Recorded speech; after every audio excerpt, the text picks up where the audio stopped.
Well, hello there, folks, and welcome to another episode of 162 Times, your daily baseball recap and preview show. I'm your host, Daniel Turner. Great to be with you, bringing you the action from Sunday's series finale between the Mariners and the St. Louis Cardinals from Busch Stadium in St. Louis. The Mariners won the first one 6-1, dropped the second one 2-0, letting Logan Gilbert's 8 innings go to waste. Unbelievable. But not surprising. So they were taking on the Cardinals in the rubber match to try and steal a series victory. And guess what? They came away with a victory. It was a 10-4 Mariners win. Unbelievable. 16 whole runs in a 3-game series for the Mariners. That's pretty unbelievable. 14 hits for the M's, no errors, 10 runs, 9 hits for the Cards, 4 runs, no errors. Cards go to 72 and 71, third in the Central and the National. And the Mariners go to 73 and 71, second in the American League West. Trent Thornton ended up getting the win for the Mariners, 4-3 now, 3.99 ERA. Mike Mikolas got his loss, which drops him to 8-11, and with a 5.55 ERA on the season. It was Luis Castillo starting the game, but only threw 3 innings, 5 hits, 2 runs, 1 walk, and 3 Ks, 3.64 ERA on the season for him. Mikolas was only 2 innings, 9 hits, 7 runs, 6 of them earned, no walks, 3 Ks, and a homer. That ballooned his ERA. Trent Thornton, who got the win, did 2 innings with a hit and 2 Ks. Then Saucedo, 2 innings with a hit, a walk, and 2 Ks. Bazardo did 2/3 of an inning with 2 hits, 2 runs, 2 earned, 1 walk, and a K. And then Chargois closed it down with 1 1/3 and 2 Ks. 10 strikeouts for M's pitching. Even though the Mariners dropped 10 runs on the Cardinals, they still struck out 13 times. Matz, O'Brien, Raycroft, the bullpen for the Cardinals, struck out 10 Mariners. So not super strong there.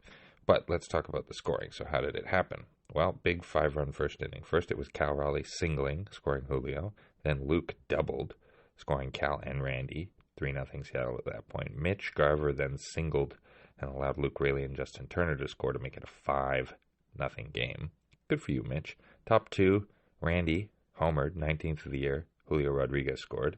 Bottom of 2, Jose Fermin singled in Nolan Arenado and Ivan Herrera to make it 7-2. Top 5, Polanco, his 14th of the year. Polo.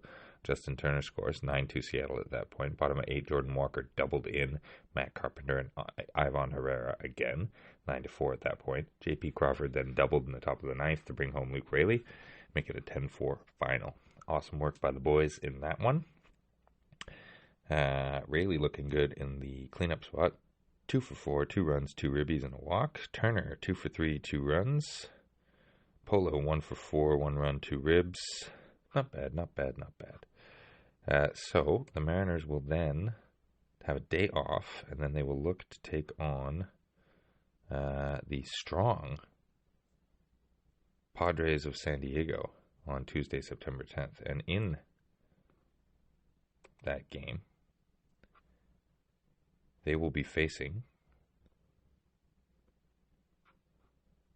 Padres starting pitcher Yu Darvish. Excellent starting pitcher. 38-year-old from Osaka. 107 and 88 lifetime. 4-3 this year. 3.52. 1.14 whip. The Mariners will be starting the Raja of Rye, the Wizard of Westchester, George Kirby from Rye, New York. 26-year-old. 32 and 25 lifetime, 11 and 10 this year, 3.77 on the ERA, 1.12 whip.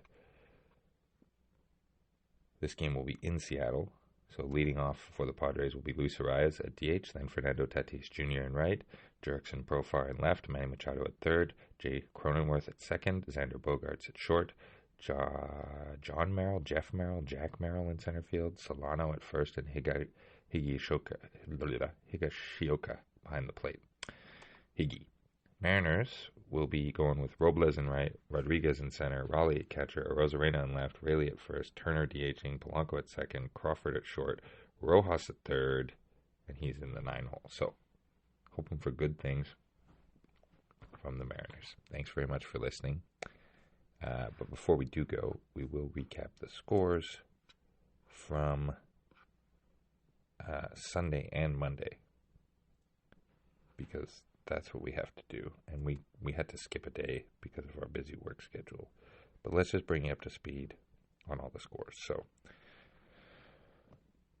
On Sunday, September 8th, the Rays beat the Orioles 2-0. The Nationals lost 7-3 to the Pirates. The Braves beat the Blue Jays 4-3. The White Sox beat the Red Sox 7-2. The Reds beat the Mets 3-1. The Marlins beat the Phils 10-1. The Royals beat the Twins 2-0. The Rockies beat the Brewers 4-1. The Cubs beat the Yankees 2-1. The Rangers beat the Angels 7-4. The Tigers beat the Athletics 9-1. The Dodgers beat the Guardians 4-0. The Giants beat the Padres 7-6. And the Diamondbacks beat the Astros 12-2. Thank you, Arizona. Then, on Monday, not as busy a day, only 9 games. Phils over the Rays 2-1. Reds over the Braves 1-0. That was a makeup from July 24th. Pirates beat the Marlins 3-2. Yankees smoked the Royals 10-4. Mets beat the Blue Jays 3-2. Red Sox beat the Orioles 12-3. Angels beat the Twins 6-2. Guards beat the White Sox 5-3. And finally, the Cubs beat the Dodgers 10-4. Hope for good things for the Mariners. They're about 5 games back in both the wild card and the division. They're 4.5 back in the division, 3.5 back of the wild card. So in the wild card, they are chasing the Twins, but they are now a half game up on the Red Sox and a half game behind the Detroit Tigers. Unbelievable.